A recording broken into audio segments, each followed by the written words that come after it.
piace, amore, questa stazione dei treni? Ma ci sono ancora i treni? Sì, certo. Da? Come perché? Come facciamo se non andare al museo della memoria oggi? Ah, perché dobbiamo prendere un treno! Sì, amore mio. Bello che qua. E ti ricordi che sono qua i miei occhiali, va bene? Dove, amore? Qua dentro. Molto bene, ricordati tu tesorino. No, ricordati tu. Perché io? Perché se non ti ricordi glielo dico io. Ah, ok, va bene, grazie, amore. Gentile.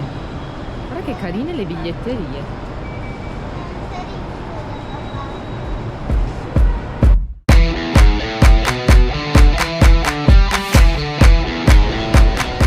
Vedi, las Malvinas son argentinas. Sarà uno sciopero. Lo sciopero, amore, vuol dire che qualcuno non lavora. Amore, perché ha deciso di scioperare perché qualcosa non gli piace. Quindi andiamo con un autobus. Siamo arrivati all'ESMA. Questa è la mappa del sito. Noi oggi faremo questo tour qua, completamente gratuito, ben segnalato da questi bellissimi cartelloni che noi consigliamo perché la memoria è sempre qualcosa di fondamentale per evitare di ripetere gli stessi errori del passato. Sì, perché pensiamo sempre che in realtà l'umano sia l'essere peggiore che esista sulla Terra, altro che animali. Nella natura, nel pianeta, quello che ha fatto più disastri è proprio l'essere umano. E quindi ben vengano tutti questi spazi, l'avevamo visto anche in Colombia, a Medellín, un altro museo della memoria che parlava appunto di tutte le persone che sono state uccise durante la guerriglia fra i narcotrafficanti e invece il governo. L'abbiamo visto a Ho Chi Minh City, ex Saigon, dove parlavano appunto della guerra del Vietnam e di tutte le atrocità che sono successe lì. L'abbiamo visto a Phnom Penh in Cambogia, dove abbiamo visitato la scuola dove c'è stato il genocidio cambogiano, e adesso lo vediamo anche qua. Lo spazio che stiamo per visitare è dedicato alla memoria degli anni della dittatura civile-militare che governò l'Argentina dal 1976 fino al 1983. Tale regime introdusse da subito la legge marziale e ripristinò la pena di morte. Il terrorismo di Stato indica la creazione di un clima di costante paura e dubbio, creato dal regime per controllare la popolazione, manipolarla ed eliminare ogni forma di opposizione. Gli strumenti utilizzati per applicare questo metodo di controllo erano molteplici, dalla violenza alla tortura, agli omicidi, ai rapimenti e il controllo delle informazioni attraverso la manipolazione dei mass media. Tra tutto ciò, il tema dei rapimenti e delle successive sparizioni era la pratica maggiormente applicata, che da un lato mirava all'eliminazione di persone scomode e dall'altro generava molta più paura e dubbio fra la gente che non riceveva più notizie del rapito o della rapita. Si stima che durante tutta la dittatura il numero dei desaparecidos possa aggirarsi intorno ai 30.000 individui. Nell'ambito di questo modello gestionale venne suddiviso il paese in differenti aree di controllo e vennero istituiti oltre 600 centri clandestini di detenzione, tortura e sparizione, o mettere in atto tutte le pratiche relative al terrorismo di Stato. E questa scuola, la ESMA, dove ci troviamo adesso, era proprio uno di questi centri. 30.000 persone scomparse. Detenute e poi scomparse. 30.000 persone. Con tutte le foto. Si tratta della scuola di meccanica dell'Armata. Venne fondata nel 1872 per la formazione di sottufficiali specializzati nella gestione delle nuove tecnologie militari e di ufficiali della Marina. Nel corso della sua storia ha cambiato diversi nomi fino al 1911, quando si è posto l'attuale. Qui l'Armata pianificò e organizzò sequestri e omicidi in maniera sistematica. Venivano mantenuti prigionieri incappucciati e incatenati, torturati e fatti sparire migliaia di persone. I bambini che qui vi nacquero vennero allontanati dai loro genitori. La maggior parte vennero dati in adozione illegalmente, altri invece venduti. Molti di loro sono gli scomparsi che qualcuno ancora sta cercando. Ma dove venivano portati tutti coloro che sparivano? Trasferiti. Questo era l'eufemismo che utilizzavano i membri dell'esercito e della marina per riferirsi alle scomparse dei detenuti, che si consumava con l'assassinio e l'occultamento del corpo e quindi del crimine. Qui nell'ESMA la principale forma di sterminio erano i cosiddetti voli della morte. I prigionieri non sapevano all'inizio che cosa si intendesse con il termine trasferimento. A loro veniva assicurato che si trattava di uno spostamento in un'altra zona del paese per la prosecuzione della detenzione in altri centri. Intorno alle 17, di solito il mercoledì o il giovedì, i sottufficiali cominciavano a chiamare i detenuti per numero. Li mettevano in fila, sempre incappucciati e con le catene ai piedi.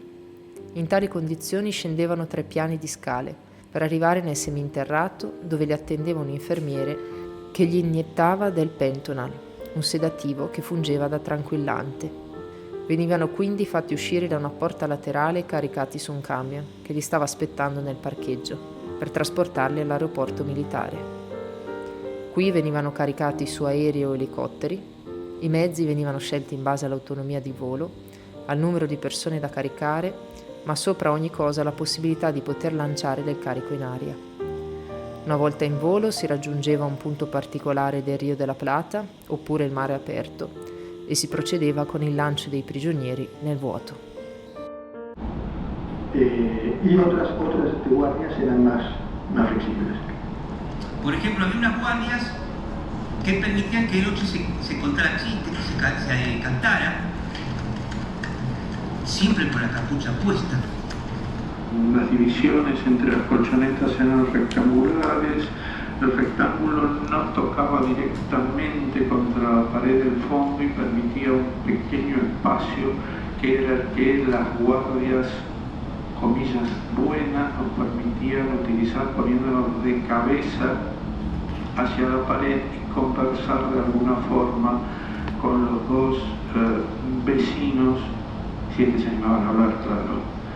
Había otras guardias menos permisivas que nos hacían poner de cabeza al pasillo. El tema no era menor. Por un lado era imposible hablar en esas condiciones y por otro lado alguna guardia se dedicó a jugar a la pelota con la cabeza de los detenidos, pero bueno, eso era Capucha City. Vimos pasar mucha gente por Capucha que después de ser interrogada y ser mantenida durante un espacio de semanas o algunos de meses, eran trasladados. Trasladados significa, en la jerga de los marinos, la eliminación física. Hubo también otras personas que fueron liberadas. El tema de los traslados no se conocía muy bien. Digo no se conocía muy bien porque al principio, cuando una persona era retirada de Capucha, eso lo sé por referencias de otros prisioneros, decían que lo pasaban al PEN, a disposición del Poder Ejecutivo Nacional.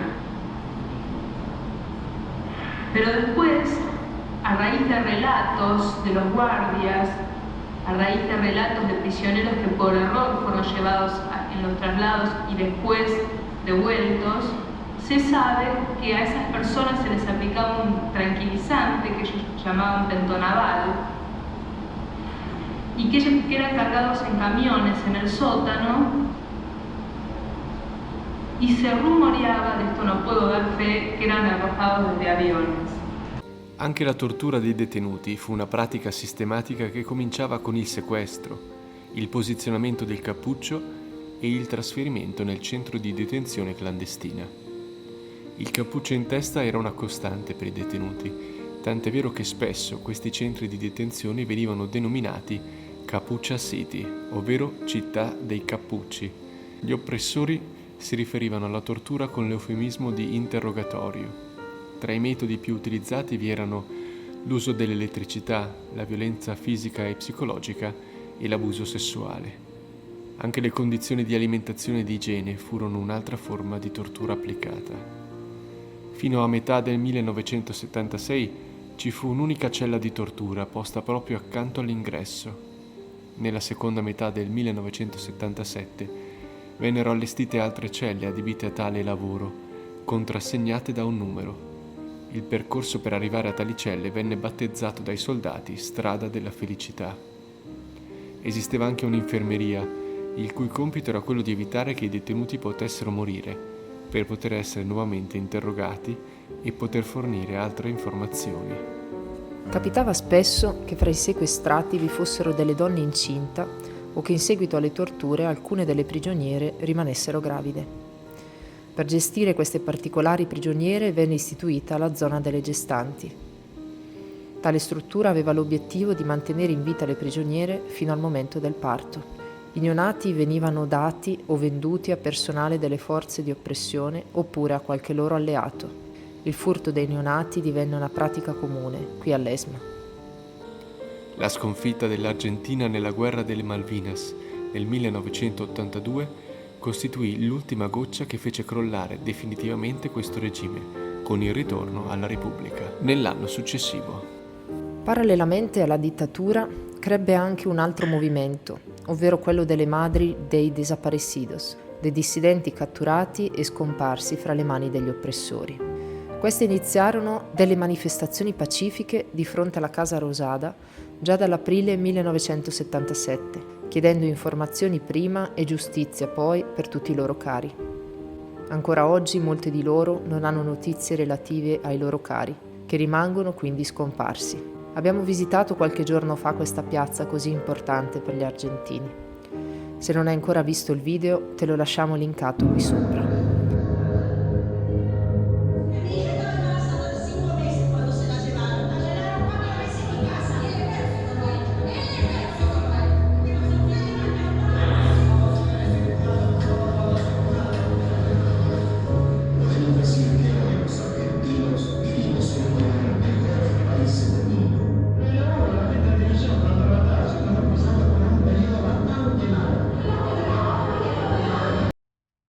Fin dal primo giorno in cui siamo entrati in Argentina abbiamo sentito parlare e visto immagini delle isole Malvine, conosciute da noi italiani sui banchi di scuola come le isole Falkland.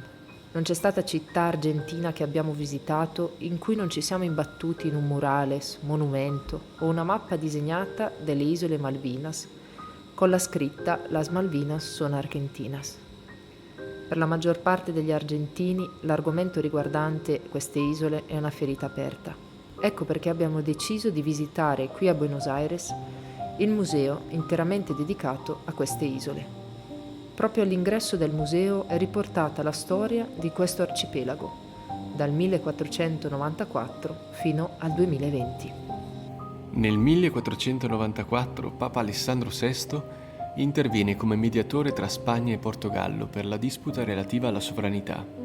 Alla fine le isole verranno affidate al controllo spagnolo in quanto si trovano vicine al settore spagnolo del continente americano. Nel 1764 una spedizione francese si installa nell'arcipelago e crea una comunità di pescatori e cacciatori di foche, Port St. Louis.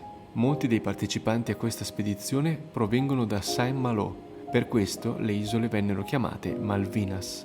Tra il 1767 e il 1770 gli spagnoli cacciano i francesi e gli inglesi che si erano installati qui e ripristinano la sovranità spagnola. 25 maggio 1810, data della Rivoluzione di Maggio, primo grido di libertà del popolo argentino. Le Malvinas, come il resto del paese, verrà governato dalle Province Unite del Rio de la Plata. Il 9 luglio del 1816 avviene la proclamazione dell'indipendenza argentina e questo vale per tutti i suoi territori. 1820 vengono liberate definitivamente le isole Malvinas dagli stranieri e a questi ultimi viene vietata la caccia e la pesca a meno che non posseggano un permesso ufficiale governativo. 1825 Gran Bretagna e Province Unite del Rio della Plata firmano il trattato di amicizia, commercio e navigazione. Riconoscendo l'indipendenza argentina, si mettono d'accordo per le politiche di immigrazione, commercio e le altre attività in territorio argentino. 1831, una nave da guerra americana arriva a Puerto San Luis, in rappresaglia alla cattura di navi americane che stavano cacciando leoni marini senza permesso. Il 3 gennaio 1833 le truppe della Gran Bretagna, sfruttando la situazione con gli Stati Uniti, occupano le isole Malvinas. 20 novembre 1845 l'Argentina subisce l'attacco della flotta franco-britannica. L'avanzata viene bloccata con catene e botti sul Rio Paranà. Questo giorno verrà ricordato e festeggiato come il giorno della sovranità nazionale. 1884. Cominciano gli intercambi tra le isole e il continente. L'Argentina richiede un arbitraggio internazionale per la questione Malvinas, ma gli inglesi rifiutano senza esporre ragioni. 1908. La Gran Bretagna si appropria delle isole Georgia del Sud, Sandwich del Sud, Shetland del Sud, Orcadi del Sud, della Tierra de Gram e di parte dell'Antartide argentina, per annetterli ai territori della corona britannica, con il relativo spazio marittimo. 1946.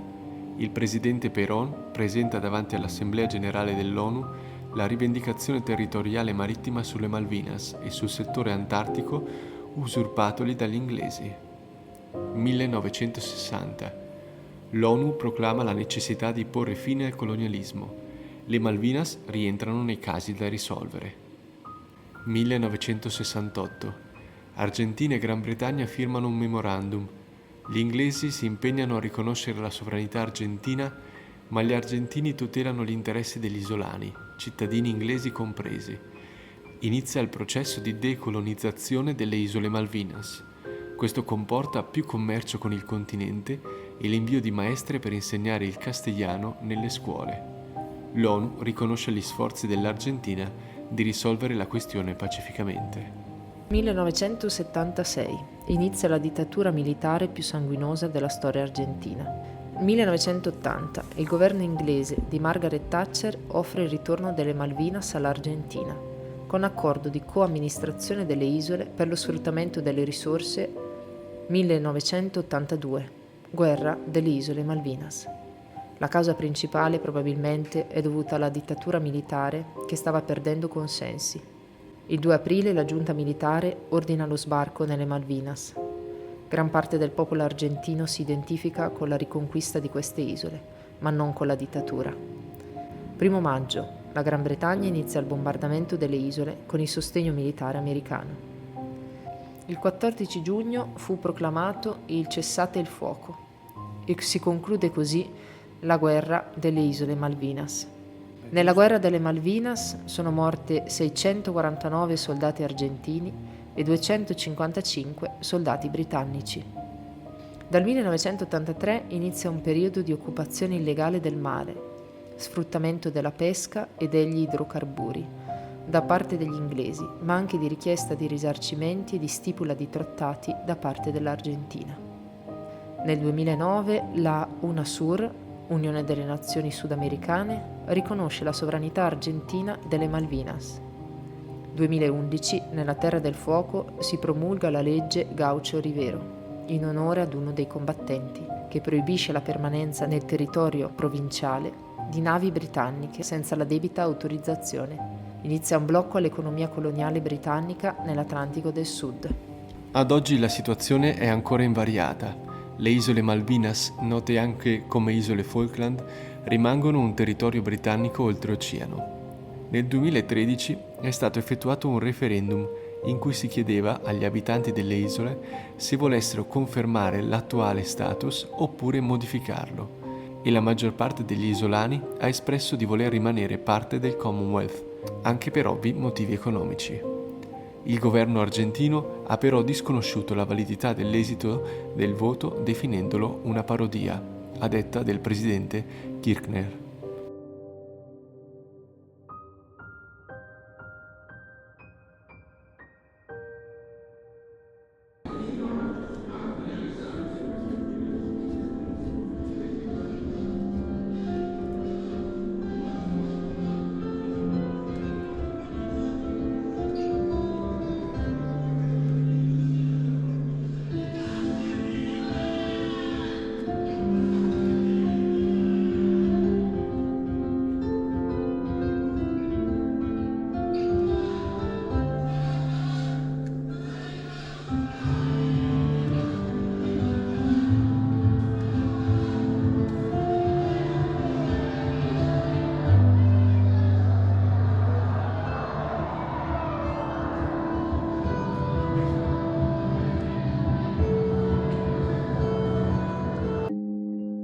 Las Malvinas sono un arcipelago posto in una posizione strategica nell'Oceano Atlantico, più precisamente nella parte meridionale di questo grande oceano, in prossimità dello Stretto di Magellano. La caratteristica di questo arcipelago è la importante presenza di idrocarburi e gas nel sottosuolo, che lo rendono una fonte di reddito inestimabile. Se a questo si aggiunge anche la possibilità di sfruttare la pesca e la caccia di leoni marini, si può ben capire come mai questa parte di mondo sia così ambita. Il Museo delle Isole Malvinas è posto nello stesso grande complesso del sito della memoria ESMA, proprio perché la dittatura militare si intreccia indissolubilmente con la guerra delle Malvinas del 1982.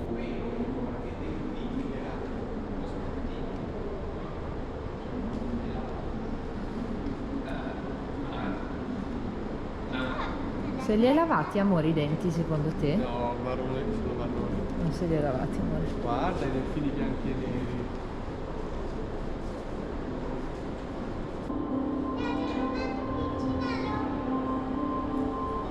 C'è un piccinello, andiamo a vederlo, amore. Un piccinello, sì. Ma che carini, amore, ma sono piccoletti. Tra poco li vediamo dal vivo, sai? Le alette, guardali lì. Le alette? Ma sì, cara, ma come carino. Guarda che bel pelo che ha. Guarda uno. Che Guarda bello. di là. Guarda di là, amore, sì. Guarda quello, sembra che abbia i capelli. Sì. Un casco di capelli, amore mio.